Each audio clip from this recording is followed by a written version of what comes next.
Je t'emmerde. Ouais, désolé, c'est un peu violent pour ceux qui débarquent sur la chaîne maintenant. Habituellement, c'est pas aussi vulgaire, mais aujourd'hui, je vais un peu me lâcher. Faux poids en musculation, on va dire que là, si tu veux, c'est un peu le sujet qui perce la toile, d'accord? Parce que, justement, il y a cette vidéo que je viens de mettre en introduction de nul autre que Sylvester Stallone, donc que je pense pas avoir besoin de présenter, et qui, du coup, a posté cette vidéo récemment.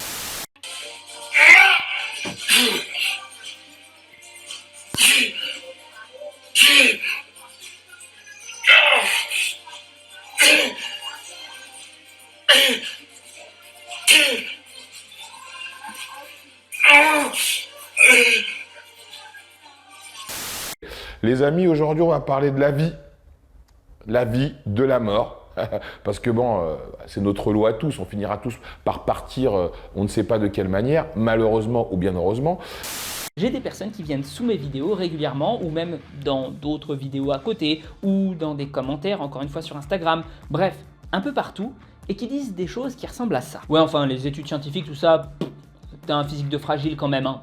Ça se voit, donc quand tu ressembleras plus à une chips, tu m'appelles et là je t'écouterai. S'il t'arrive de laisser ce genre de commentaires là, je pense qu'il y a un truc que tu n'as pas compris. Je suis pas ton pote ni ta pute. Je suis pas là pour me conformer à tes envies et t'as pas à me parler comme ça. Et bon, déjà, on va conclure une chose rapidement, parce que t'as des gens qui, du coup, dans les commentaires, ou même ça a commencé à faire pas mal de bruit, se posaient la question de savoir si c'était des faux poids ou pas des faux poids. Il n'y a pas de question à se poser vis-à-vis de ça, c'est des faux poids. L'hécatombe, il y a une hécatombe, Ludo, dans le monde du bodybuilding. Ça veut dire donc que, attends, il y a des gens qui font pas les choses bien, alors que d'autres font les choses bien, ce qui fait que ceux qui font les choses pas bien meurent, et ceux qui font les choses bien ne meurent pas. Et ne t'inquiète pas, je connais déjà la réaction que certains vont avoir quand ils vont écouter ce passage-là. Ouais, enfin, si tu voulais pas recevoir ce type de commentaires-là, mon grand, fallait pas t'exposer sur Internet. Et en plus, je crois que tu critiques bien les autres. Donc bon, voilà, tu l'as bien cherché, et t'acceptes pas quand on le fait sur toi. À titre d'exemple tout bête, mais tu vois, t'as Greg Doucette, donc en gros ce mec-là, avant d'être un mec qui gueulait sur YouTube, c'était un pro bodybuilder, et encore avant ça, un powerlifter pro, donc c'est un champion de force athlétique.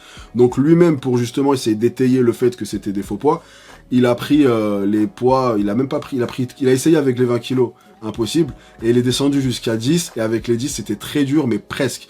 Tu vois, donc ça commence déjà dès le début, tu vois, enfin, un ancien champion de force athlétique de 45 ans, il n'arrive pas à faire un truc qu'un acteur de 74 ans arrive à faire, tu vois, donc déjà ça prête à confusion. Aujourd'hui c'est un peu un triste anniversaire, parce qu'on a comptabilisé ensemble que ça va faire 1 an. Allez, on prenait les premiers morts qu'on a eus, c'était en avril, on avait répertorié avril de l'année dernière, et là on se retrouve finalement avec 15 personnes, donc avril à début mai, 15 personnes malheureusement qui sont pratiquantes du sport que vous pratiquez aussi, qui sont décédées. Et le pire de tout, c'est qu'en l'espace même d'une semaine, je crois que la semaine dernière, on en a eu 5. Alors cet argument-là du « tu l'as bien cherché », il t'en rappelle pas un autre qui fait un peu scandale dans la société en ce moment, au bas mot? Ouais, scandale, c'est ça. Oui, je veux bien sûr parler du viol. Bah ouais, Tiffany, avec sa robe super courte là, fallait pas qu'elle se balade tard le soir dans un quartier malfamé. Elle avait bien cherché quand même. Non, la faute, c'est celle du violeur, pas de la personne qui a été violée. Donc c'est pareil, à une bien moindre échelle, je suis pas en train de me comparer avec des victimes de viol. Ce sport, évidemment, c'est un sport de l'extrême. On peut dire que, bon, même si je dis dans mes vidéos que les gens n'ont pas le courage d'en parler, on est quand même le seul sport où on en parle quand même autant. Même si on n'en parle pas, mais on en parle quand même beaucoup. C'est pas parce que je fais quelque chose qui pourrait, selon toi, inciter à je sais pas quoi, que tu dois venir m'insulter en commentaire. Parce que en fait, ça, une critique du physique, c'est une insulte. Ça peut être fait avec des mots qui n'ont rien de grossier en eux-mêmes, mais l'action de dénigrer quelqu'un physiquement, c'est une insulte.